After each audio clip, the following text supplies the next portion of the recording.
Radit Ardiansyah, 19, mahasiswa asal Kabupaten Sumbawa selamat dari insiden yang menimpa dirinya di Pantai Nipah, Desa Malaka, Kecamatan Pemenang, Kabupaten Lombok Utara, Selasa, 26 Agustus 2025. Radit dan kekasihnya Made Vaniradia Puspanitra, 19, diduga menjadi korban kekerasan orang tak dikenal saat sedang menikmati matahari tenggelam.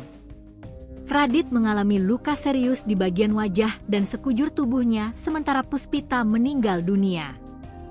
Pantai Nipah merupakan salah satu destinasi wisata pantai pasir putih di Lombok Utara yang menawarkan kuliner makanan, laut serta pemandangan matahari tenggelam di sore hari. Radit mengaku tidak mengenal orang yang melakukan penganiayaan, namun dia masih ingat wajah dan ciri-ciri perawakannya. "Cowok, tidak kenal sama sekali, satu orang yang melakukan," kata Radit.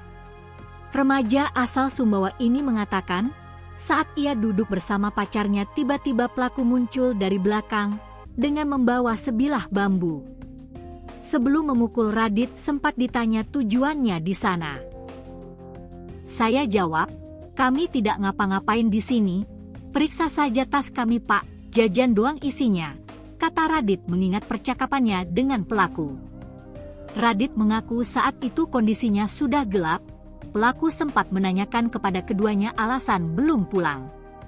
Ia pun menjawab bahwa saat itu mereka akan pulang. "Tapi ditahan sama dia, terus saya pingsan bangun pas ibu itu datang," kata Radit. Terpisah Kasat Reskrim Polres Lombok Utara AKP Pungguan Hutahayan mengatakan, kedua korban berangkat dari Mataram sekira pukul 16.30 WITA menggunakan sepeda motor. Namun hingga pukul 24.00 WITA korban Puspita tak kunjung pulang sehingga keluarga korban menanyakan kabarnya kepada temannya.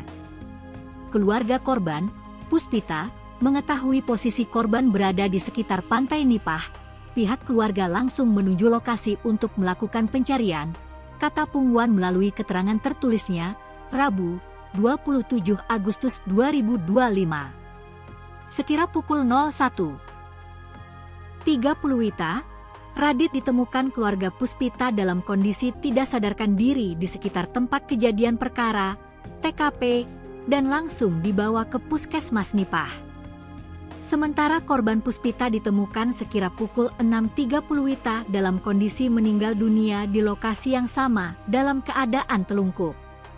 "Kami masih menyelidiki kasus ini, sudah melakukan olah TKP juga dan mengamankan sejumlah barang bukti," kata Pungguan. Korban Puspita juga sudah dilakukan autopsi dan sudah diserahkan kepada pihak keluarga.